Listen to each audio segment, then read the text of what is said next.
ada pembelahan yang luar biasa. Dimulai sejak tahun 2014 ketika terjadi pemilihan presiden. Meskipun kita berbeda-beda, tetapi sebenarnya kita adalah satu.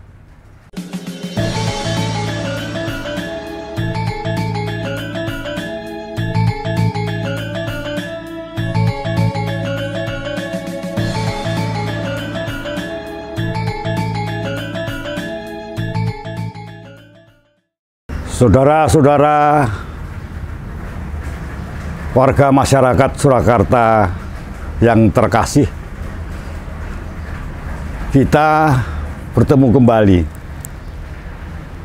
Hari ini saya merasa sangat bersedih melihat kondisi sosial politik negeri kita yang teramat saya cintai. Saya melihat ada pembelahan yang luar biasa.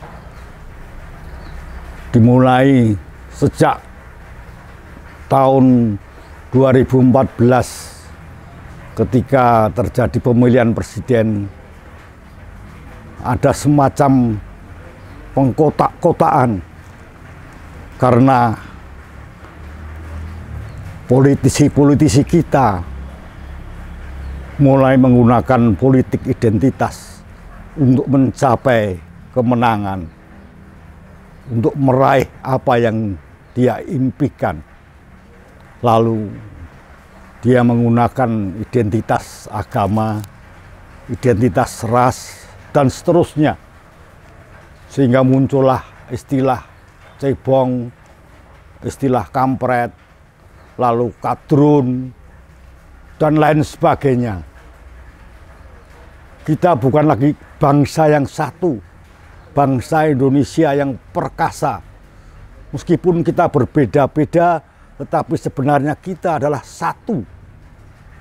Kokoh bagai batu karang, dan berbeda-beda indah seperti pelangi.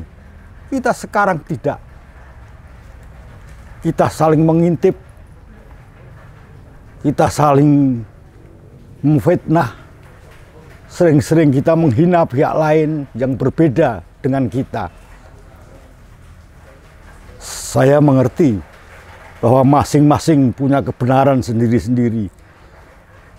Di pihak yang satu ada kebenaran yang lain yang diyakini sepenuhnya, di pihak yang satunya punya kebenaran yang berbeda yang juga diyakini bahwa itu adalah yang paling benar. Penghargaan, toleransi menjadi semakin menipis. Dan ketakutan saya kalau toleransi itu menjadi hilang. Nampaknya kita perlu belajar banyak dari leluhur kita, dari jejak sejarah kita. Misalnya, kita bisa belajar dari Keraton Mataram Islam. Ketika Pakubuwono II pindah dari Kartosuro ke Surakarta Hadiningrat, dia menata tempat dengan sangat luar biasa. Dia memberi tempat bagi perbedaan-perbedaan. Misalnya, di sebelah utara ada tempat pemukiman para Tionghoa. Di sebelah timur agak ke selatan ada tempat pemukiman orang-orang Arab. Lalu ada kelenteng yang juga diberi tempat. Ada gereja yang diberi tempat. Gereja di Gladak itu, gereja penabur.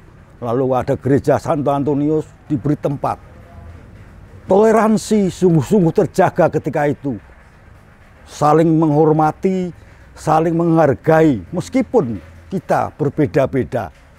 Orang-orang Tionghoa, orang-orang Arab, orang-orang Jawa saling menghormati. Kita berinteraksi dengan sangat harmonis, saling rukun. Siapa yang tidak punya diberi, siapa yang berlebih memberikan sesuatu, yang pinter ngajari yang bodoh, yang kaya memberi kepada yang miskin. Tidak ada perbedaan-perbedaan dan saling menghina, saling menghasut, saling menjelekkan satu sama lain, tidak ada.